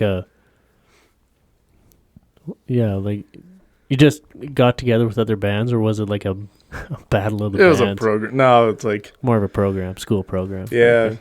And it wasn't like, it was, you just link up and you play together. You're two become one. Just a real... nice. Real positive experience. Nice. It's horse shit. I hated it. Blowing trumpets and shit. No, it was cool. Toronto, though, weird. Yeah. Like, just they have like their own language there almost. Oh. Yeah, I've met people from Greater Toronto area and into like Southern Ontario, and they have their own fucking language. Yeah, every second word is bruv and every third word is fam. Yeah, well, like, I mean, what the fuck does that mean? No, they would have. When I was there was some other word. I can't. What was it? Something about. Well, search up Toronto slang and see if something comes up. Because it wasn't. I guess it wasn't true Toronto. It was Thornhill, where we were. But still in the GTA. Yeah. So you got Hoolie, Cuzzo, Fam, Waste, Ute, Ting. Oh yeah, De Ting. Yeah. Yeah, Reach, Ting. Nizit? What the fuck does Nizit mean? I have no idea. Because Ting is just like thing, but... yeah, but that's got to be a Jamaican thing. Like, that's not... yeah. Oh, the Ting, man. Like, that's a accent thing. Like, that's not... Wagwan, that's Jamaican. Wagwan is Jamaican. They must have quite a few Jamaicans there, or what? It's a huge city. I mean, it's like 6 million people. A big melting pot. Oh, there's all kinds of cultures there, man. Interesting. Mans. Bear Mans. Yeah, Mans. Tings. What's a Siati? Ladies, if someone lovingly calls you this, don't take it as a compliment. It means they think you're loud and obnoxious. No. Isn't that... Kiati? Isn't that... No. Siati? How do you say that? Is that shoddy? That's not shoddy. No, I know there's not an S, but like they say that a lot. That's not shoddy. Like I thought it would be spelt the same way. No, shoddy is like, that means shorty in African American vernacular English. That's SHAWTY. No, it's spelled totally different. Cheesed is, that's a little more universal, but maybe, I don't know if it originated there. Sweeter man. So if you're a sweeter man, you're hot. So Moss, if you're always stressed out, maybe you should just relax, aka Moss. Ute. If you get, oh, that's Ute again. This is just Jamaican slang. Ute meaning youth. Wagwan meaning what's up. That's Jamaican. Marved. Nothing like a midnight McDonald's run when you're marved. If you're starving, this is the word. Oh, because starving like Marvin. Starving Marvin. You're marved. You know what? That makes sense. I like that. I might mix that in with my vocabulary just a little bit. And if I do, if anybody catches me using the term marved, you have permission to call me a fag. Very open-minded of you. Thank you. Yeah. Interesting. Yeah, there was another one that I can't remember of it now, but it was just really strange. Like, they have all their own slang and shit. And it's like... Yeah, it's like a whole different... Well, it's like, just as I thought. I've always thought that, like, anybody from Toronto thought they revolved around the world. Yeah. Well, just judging by their fucking slang, they think they're their own world. Yeah. Yeah, they're claiming Jamaican slang to be their own. Like, what a bunch of pricks. Like, Wagwan, yeah, that's Toronto, yeah, that's a Toronto slang. Suck my dick. Fucking go to Jamaica, man. Speaking of which, I'd love to go to Jamaica. Oh, yeah. I've been there. You been? Hey, how was it? I loved it. Did you do a little of this? No. Yeah. Some of that? No, I was 12. Oh. I think that's too 12. old. That's too old to be smoking weed. Hey, I heard the Jamaicans have a bobsled team in the Olympics. Oh, you heard, eh?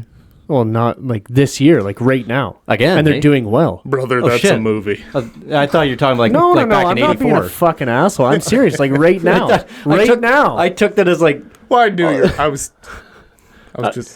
thought you were just fucking pulling your with me. balls, mate. I get you now, but I was mostly being hard on Gump, like he was... Like I'm feeding him some line of shit. Lie. No, like I've right heard now. that too, that they do have one. And I heard they're doing fairly well. Like they were in 2022. What's their standings right now? Did they have gold? So Jamaica has its first 4-man bobsled team in 24 years at the 22 Olympics. Reigning gold medalist in this event, a guy named Franz, or Ice Kaiser, depending on your preference, just defended his 2-man bobsled title earlier this week. So how are they doing? Can you give it like rankings or search up Jamaican bobsled? I don't know, medals. They're okay. So it's the first time they're back in 24 years, but they're not. How are they doing? I have no idea. They're probably not doing the greatest. We don't, because didn't they do pretty good in like 24 years ago? No, I don't think they did. I think they did. I think they did dog shit. No, is that true? The 88 Olympics or 84 Olympics, whatever it was. Yeah. Well, when was that movie set? What was that movie called? It was the Calgary Olympics. It was Calgary, so 88. 88, yeah, 88, exactly. That was the same year they had Eddie the Eagle. Yeah. That was just an iconic Olympics, that one. And I'm glad it was in Calgary. Yeah. So, this was, a couple days ago, captured the hearts and minds of Calgary in 88. Here he is, smiling away.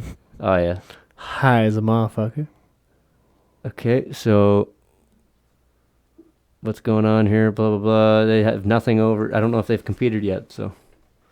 It has nothing about how they're doing.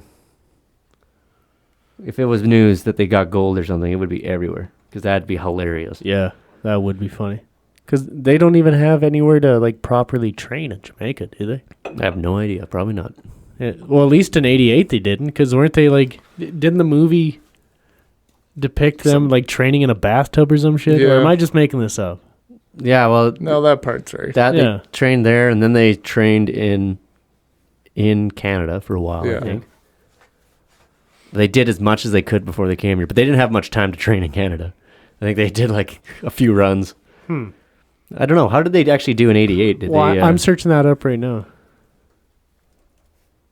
How did the Jamaican bobsled team do in 1988? I don't think very well. I'm gonna guess moved up to 22nd place. And then we're in 31st place on their third run, and finished only one place higher in 30th place during the fourth and final run. The overall duo finished in 30th place out of 41 teams. Are you kidding? They beat 11 teams. That's pretty good. Okay. Can you pull up like all 41 teams? Like who the fuck did they beat? Like Congo. if they beat like I don't know, Finland. That would be hilarious. I don't think they did. Ahead of the New Zealand team. That's sad. Portugal, U.S. Virgin Islands, Mexico. I bet the New Zealand. They beat Mexico. Well, that's not exactly. Yeah, but I bet the New Zealand team was all on ether or something. Why were they on ether? Oh, New Zealand, they love drugs. Well, I'm sure of it. I just picked ethers off the top of my head. Move on. Okay. They can't all be winners. Yeah, keep going down. Oh. So, yeah, they ranked Dudley Stokes. Hell yeah. Dudley Stokes is the Jamaican bobsledder and bobsled coach. Fuck yeah. That's a hell of a name. Yeah. Well, people thought that was good, so they turned it into a movie called Cool Runnings. Everyone search up Cool Runnings. Good picture. It's got John Candy. Last movie released during his lifetime. Really? That was John Candy's last movie? No. It was the last movie released during his lifetime. He was filming Wagons East when he died. So would this have been wasn't that what's called Wagons East? His second last movie then? Or would he have a couple movies? I don't know if there was any in... No, it would have been like his second... would have been his second last movie because Wagons East came out in 94 and this was 93. So oh, okay, yeah. I think. But, hold on. Well, you could see. Maybe there was another movie in 93 that came out. Let's see. Later career, unfinished projects. Okay, so... Let's see. Candy starred in his first comedic hit in a number of years, The Cool Runnings, 93. Made his directorial debut in 94 in a comedy called Hostage for a Day. His last appearances were in Canadian Bacon in 95 and Wagons East as well. Oh, right, because he didn't... Okay, so he starred in Cool Runnings, so that was his last starring role. Right. And then he was in Canadian Bacon in 95, and Wagons East he was starring in, but he never finished because he died. Oh, okay. Had, I think, a heart attack. I'm guessing. That man did weigh like 400 pounds. Yeah, he was a big boy. Hefty fella. Honestly, by today's standards, he doesn't even look that fat. No. He actually, he's just hefty. Yeah. God, he was a fantastic actor. I like this picture that they chose as like his the Wikipedia picture that they put on the right side. He looks like Jim Morrison when Jim Morrison was in the depths of his LSD years, like right before he died. Yeah. Like just railed coke and drank all the time. Yeah, like he looks just like that. I'll show you a picture of Jim Morrison with a beard. So for people that are just listening, John Candy is just bearded up, long hair, wearing dark sunglasses. Yeah, it looks just like this. Exactly, yeah. Just fucked up. Yeah, I think that's what happens when you're about to die. You just start growing a really big beard and let your hair grow long. Well, I think Chris Farley was the same right at his end. Could be. So John Candy died in 97, you said? No, 95. Chris Farley died in 97. Yeah. Oh, okay. John Candy died in 94. 94, that's right, yeah. Okay. Sorry, yeah, that's right, 94. And then his movie, Wagons East, came out after he died. Oh, okay. Yeah. Died in Mexico, Durango, Mexico. That's the dream, baby. That is the dream. That's the way to go. Die in Mexico. Oh, yeah, Chris Farley died, 97, that's right. Damn, his birthday was just a couple days ago, Chris Farley. February 15th. Shit. Good Cheers to Chris Farley. God damn, Dylan. You drink wine faster than I anticipated. Nothing like a little adult grape juice, Dilly? Yeah. More Gump? No, I'm good, actually. It's hitting right. Yeah, I'll have some. I'll have a little wine. Okay. Albie can have a little wine. As a treat. Yep. As a treat. Well. Chris Farley. Interesting, eh? So, I wanted to talk to you guys about some cool shit I've been reading about. I was telling you about this guy yesterday, Mad Jack Churchill. Yeah, And I'm sure... Yeah, the guy with the fucking long hair. I think Sean, he knows about this guy for sure. Yeah. I think a lot of history people know this fucking guy. So, during World War II, this fella, an officer, he decided to not carry any modern weaponry with him or anything. Instead, he carried a longbow, bagpipes, and a Scottish broadsword. And he He was nicknamed Fighting Jack Churchill or Mad Jack Churchill, and he was also known for this motto. Any officer who goes into action without his sword is improperly dressed.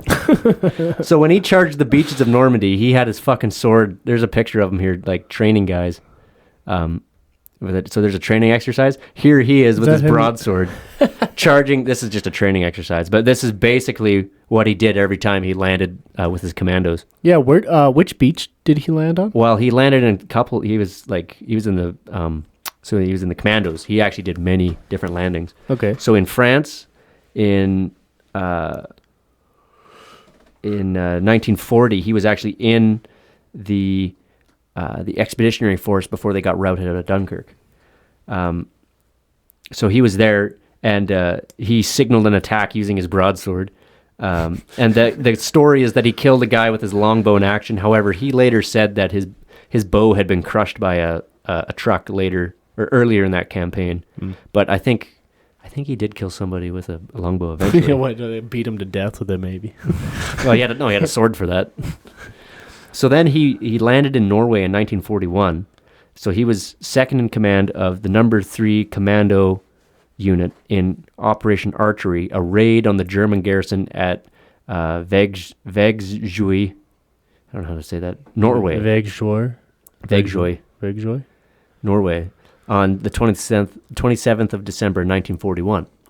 As the ramps fell on the first landing craft, he leapt forward from his position, playing March of the Cameron Men on his bagpipes. So he's playing his bagpipes? Yeah. Oh, for fuck's sake. Before throwing a grenade and charging into battle. For his actions at Dunkirk and Vagzoy, Churchill received the Military Cross and Bar for that. So then he landed in Italy. He led, as the commanding officer, he led the number 2 commando unit from their landing site at Catania in Sicily with his trademark Scottish broadsword slung around his waist, a longbow and arrows around his neck, and his bagpipes under his arm, which he also did in the landings at Salerno. Leading 2 Commando, Churchill was ordered to capture a German observation post outside the town of Molina, controlling a pass leading down to the Salerno beachhead. With the help of a corporal, he infiltrated the town and captured the post, taking 42 prisoners, including a mortar squad. Churchill led the men and prisoners back down the pass, with the wounded being carried on carts pushed by German soldiers, by the prisoners. He commented that it was an image from the Napoleonic Wars. He received a Distinguished Service Order for leading this action at Salerno. Churchill later walked back to the town to retrieve his sword, which he had lost in hand-to-hand combat with the German regiment. On his way there, he encountered a disoriented American patrol, mistakenly walking towards enemy lines. When the NCO in command of the patrol refused to turn around, Churchill told him that he was going his own way and that he wouldn't come back for a bloody third time. So then he was in Yugoslavia. He led the commandos as part of the McLean mission in Yugoslavia to support Tito and his partisans on the Adriatic island of Vis. He was ordered to raid the German-held island of Brach. He ordered a motley army of 1,500 partisans and 43 commandos, one troop from 40 commando for the raid. The landing was unopposed, but on seeing the gun emplacements from which they later encountered German fire, the partisans decided to defer the attack until the following day. Churchill's bagpipes signaled the remaining commandos to battle, and after being strafed by an RAF Spitfire, Churchill decided to withdraw for the night and relaunch the attack the following morning. So that didn't go so good. I guess he got captured after that business in Yugoslavia. So he was still playing his bagpipes. So a mortar shell killed or wounded everyone but Churchill, who was still playing his bagpipes. For fuck's sakes, imagine being in that platoon, injured as fuck. Literally everybody else is injured except for the guy with the fucking bagpipes. Yeah, you got to sit there while you're bleeding out and dying. You're like, God damn it, why didn't the fucking mortar shell take that asshole out? Yeah. Can someone turn it off? Somebody shut that fucking thing off! Oh, fuck. So... Oh, man. So he's knocked unconscious by grenades and captured. Believing that he might be related to Winston Churchill, the German military intelligence had Churchill flown to Berlin for interrogation. Afterwards, he was transferred to a special compound for prominent POWs, including some actual or suspected relatives of Winston Churchill, within the grounds of the Sachsenhausen concentration camp. In 1944, 3 Royal Air Force officers, survivors of the Great Escape, and Major Johnny Dodge escaped Sachsenhausen using a tunnel dug by themselves in secret. Churchill and Royal Air Force officer Bertram James attempted to walk to the Baltic coast. They were captured near the German coastal city of Rostock, a few kilometers from the sea. Gump, when it said survivors of the Great Escape. Yeah, like the like the movie with that? Clint Eastwood. No, it's not Clint Eastwood. No. It's what movie am I thinking? It's of? Steve McQueen. Steve McQueen. Steve McQueen. My bad. Some other guys in there. What's the other? There's some big names in that one. Anyway, so which is interesting because that movie got super Americanized. The Great Escape itself was actually British officers and Canadian officers. I don't know if there was actually any Americans involved. There might have been a couple, but it was mostly British and Canadian officers. And then in the movie, they they invented Steve McQueen's character. They really Hollywooded it up, it's not historical. It was interesting. I love that movie, but it wasn't historical. Anyhow, in late April of 1945, Churchill and about 140 other prominent concentration camp inmates were transferred to Tyrol in Austria, guarded by SS troops. A delegation of prisoners told senior German army officers they feared they would be executed. Because, of course, we're going to the end of the war here, so they're like, these Germans are just going to get rid of us before they lose. A German army unit commanded by Captain Wichard von Alvensleben, that's a hell of a name, moved in to protect the prisoners. Outnumbered, the SS guards moved out, leaving the prisoners behind. The prisoners were released, and after the departure of the Germans, Churchill walked 150 kilometers to Verona, Italy, where he met an American armored unit. As the Pacific War was still going on, Churchill was sent to Burma, where some of the largest land battles against Japan were being fought. By the time Churchill reached India, Hiroshima and Nagasaki had been bombed and the war ended. Churchill was said to be unhappy with the sudden end of the war, saying, "If it wasn't for those damn Yanks, we could have kept the war going for another 10 years. Apparently he was having a fun time. What a fucking madman. He was in a concentration camp for how long?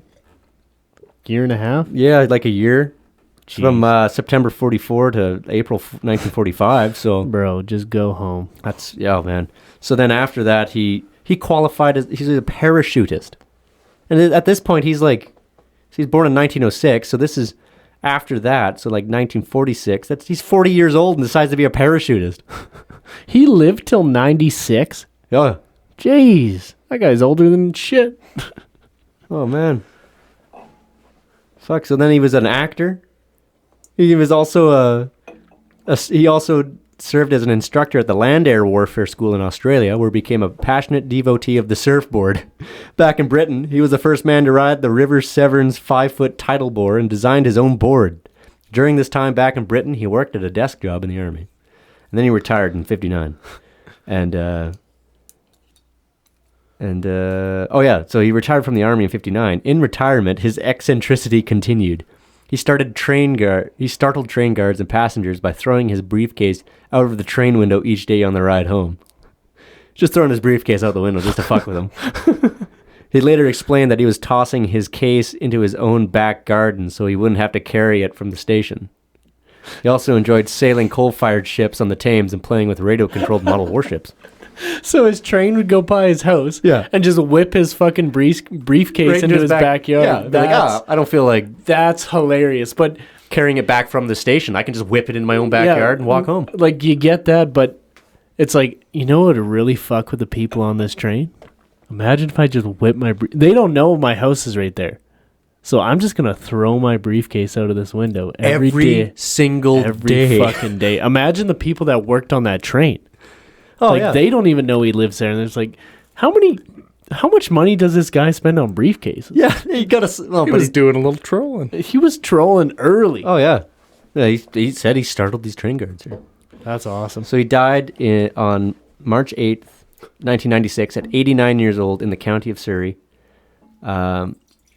Yeah, man, what a fucking guy. Mad Jack Churchill. Charging into battle with a fucking broadsword. Like, that's insane. Hey, Now I'm thinking of like mad lads in the Second World War. What was that Canadian guy that single-handedly took over that one town? You know what I'm talking about? Leo Major. He just went on a fucking wild binge. Yeah, Leo Major, man. He's a French Canadian.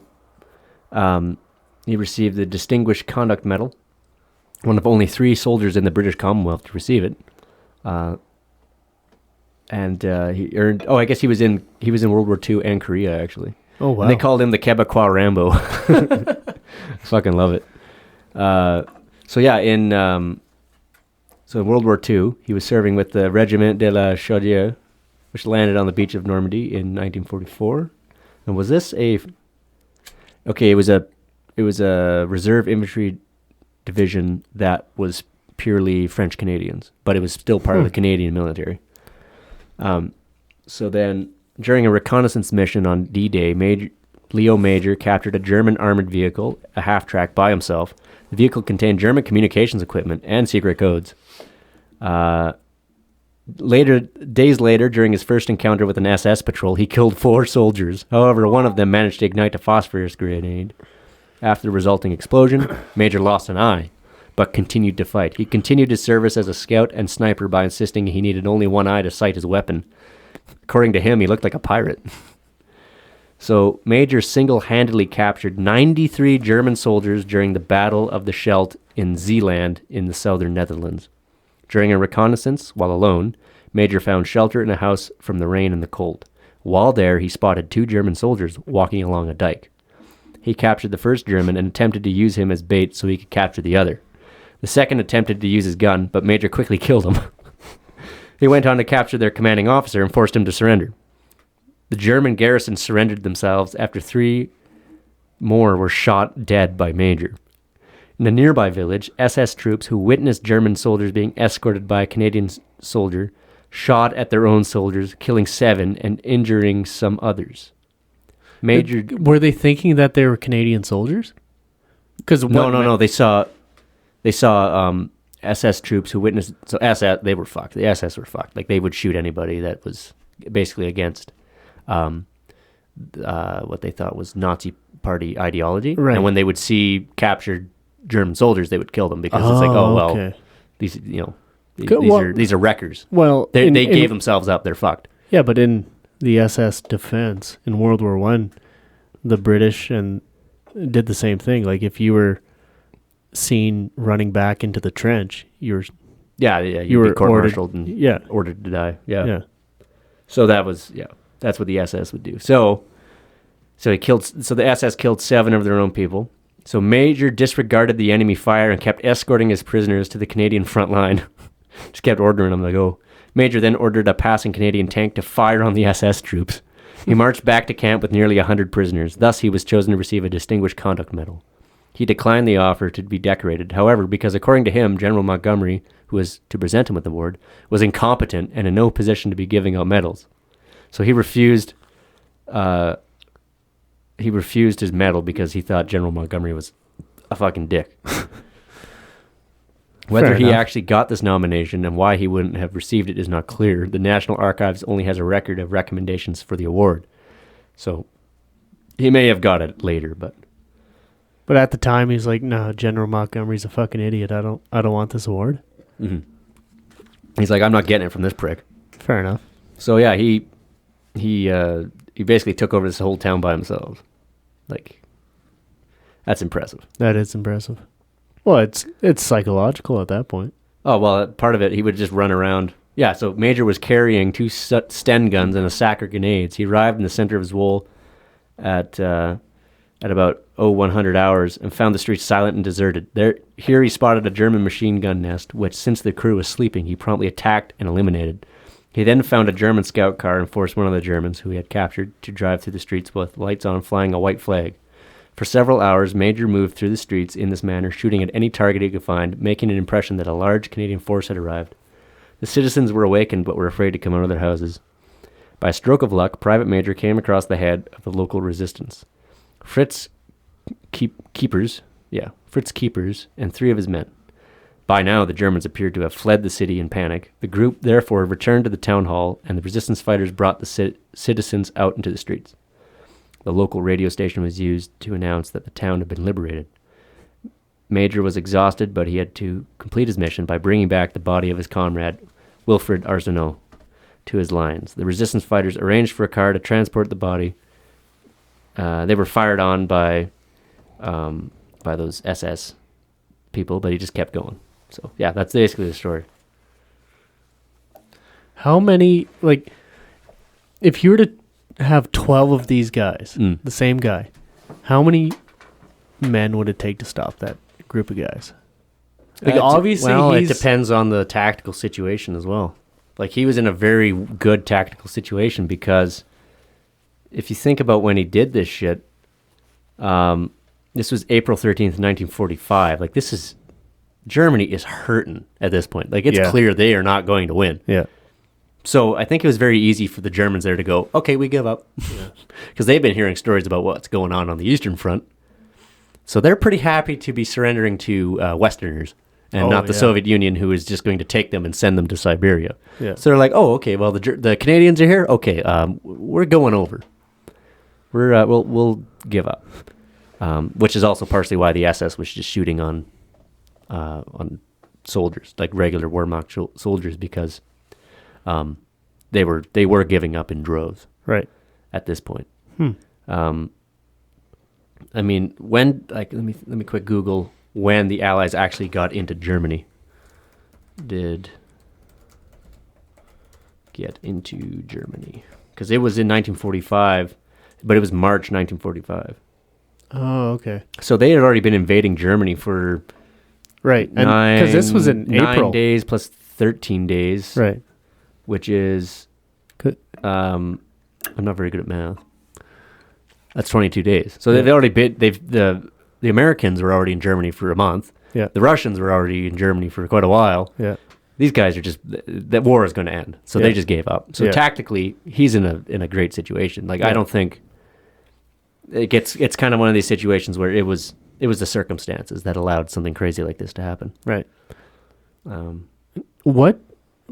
This is a stupid question, but what day did Hitler kill himself? I think it was May 13th. For some reason, I don't know that. I mean, I know when. I don't know it either. I know when Japan. Oh, sorry, 30th of April, 1945. Oh, okay. And then, So this is not long. The after. official peace in Europe was May something, I think. Wait, May 2nd. May 2nd was the official peace in Europe. The Stars and Stripes. Oh, this is a front page of the U.S. Armed Forces newspaper, Stars and Stripes, on May 2nd, 1945. Imagine you're in Germany. You're fighting the Germans. Yeah. And you finally hear the news. You get this piece of paper, and everyone's just waiting, like, Hitler is dead. Man, that'd be a hell of a feeling. Imagine a newspaper when, like, Kim Jong-un dead. I'd be like, nice. Well, yeah, but we're not even at a war with him. No, but I think that'd be funny. And then you just see the next day it would just be his hot younger sister takes over. Next day you just see Rodman crying, Dennis Rodman just fucking bawling. Yeah, no, I lost my pen pal. They're not just pen pals, you know. They hang out. Yeah, fucking what a douchebag. I love it, honestly. I think that's hilarious. I have a feeling that Dennis Rodman is secretly part of the CIA. But think about it. What better way for the CIA to infiltrate Kim Jong-un's inner circle? What better person? Dennis Rodman. Is there a better person than Dennis Rodman? Oh, that guy could be a double agent for sure. Oh, yeah. But he's also dumb enough that, you know, I know he doesn't work for the CIA. He just does crazy enough shit. He used to go on like fucking wild benders when he was playing basketball. Yeah. Hey, did you ever watch the Last Dance? I did. Yeah, I watched that too. Bro, that's a good fucking documentary. That's a good really series, good documentary. Like so good I would watch it a third time. Yeah. Yeah, I've only watched it once. I've only watched it once. I watched it 2 times. God, it's fucking good. I liked it. It was good. Seriously. I mean, I'm a big Scottie Pippen fan, so that was. I mean, obviously, it's the Michael Jordan story. Yeah. But I mean, Scottie Pippen's in most of it, and without Pippen, Michael Jordan's not really anything. It's super interesting seeing the power struggles and the relationships and all that behind the scenes. All shit. of them were like they hated the manager. What was his name? Jerry. That little fucking Jew. Jerry. Shit. Yeah, Jerry I'm struggling with his names name too. is like Chrysler. Shit. The fucking Jew. Krause. Jerry Krause. That's the Jewiest last name. Yeah, I've Jerry ever heard. Krause. What a douchebag. Chicago Bulls. He was necessary. Yeah. Oh yeah. Fair enough. From a Jewish family in Chicago. Classic. Cool it with the anti-Semitic remarks. There it is. We had to use it at some point. But yeah, and even Scottie Pippen signed his contract in his first year. When he got fucked over on it. Yeah, too. because he signed a 7 or 8 year contract, didn't he? 6. Yeah, maybe? so he couldn't read. He was not allowed to renegotiate. He could never re-sign, and like he would have been making the same amount of money Michael Jordan was, and he was making what? Yeah, like $300,000. He wasn't making millions a year. Like wasn't it? Was less. Search up what Scottie Pippen's salary was in his first year, or what he signed for. Like I thought it was like closer to 100,000. Maybe it was more. You could be right, but I thought it was a ridiculously small amount of money. Oh yeah. Rookie contract paid him $2.83 million over his first 4 seasons. Yeah, what's that? What's So that that's, divided by 4? It's roughly $750,000 a year. Okay. So he was Something getting like paid that. more than just. Okay. So he was getting paid more, but it was part of a 6-year contract but the 6-year contract was going to pay him $5 million over 6 years. Right. Which is like nothing because how much money did Michael Jordan make?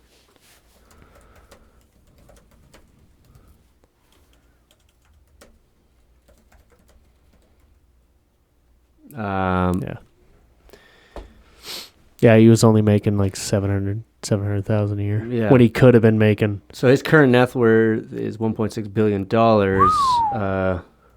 I'll just say his first contract. What was his first contract worth? His first contract was $30.1 million. Wow. So Scottie Pippen was making literally 1/15 the amount of money that. No. That's not his first. No, that's the hot. He topped it in the next year, his last dance. So in year 5. Oh, that was just he was making 1 year. 30.1 million. That's just 1 year. Yeah, what's the first year? I don't know. What's his rookie deal? Rookie deal. Year by 6.3 million. That's just 1 year, rookie year. Right? Yeah. First years with the Bulls. Okay. Annual salary ranged from $2.5 million to $4 million between 90 and 96. So scroll down a little more. There we go. There's the numbers. Okay, so in 90 to 91, 2.5 million, but in 95 to 96, 3.85 million. Interesting. Why go up again, Gump? So then they repeated the process for the 97-98 season when the salary cap was roughly $27 million, signed a 1-year contract, this time for $33.1 million. It's the highest single season salary in NBA history until the start of the 2017 season when both LeBron James and Steph Curry made more. But that's a fuckload of money. But yeah, Pippen got fucked. Yeah, no doubt. But in that documentary, they talked about he's like, I wasn't sure if I was gonna be able to keep doing what I was doing. Like I was nervous of, getting cut or traded so he signed. Yeah. And I'm like, yeah, I get it. But if he had just a little more faith in himself, he would have made fucking huge money. I mean, and the thing is though, as like Scottie Pippen on his own is kind of nothing without Jordan. I mean, I know like Jordan is really nothing without Pippen. Yeah. But like I think of them as really two sides of the same coin. Like without each other, the Chicago Bulls would not have been what it was. Yeah.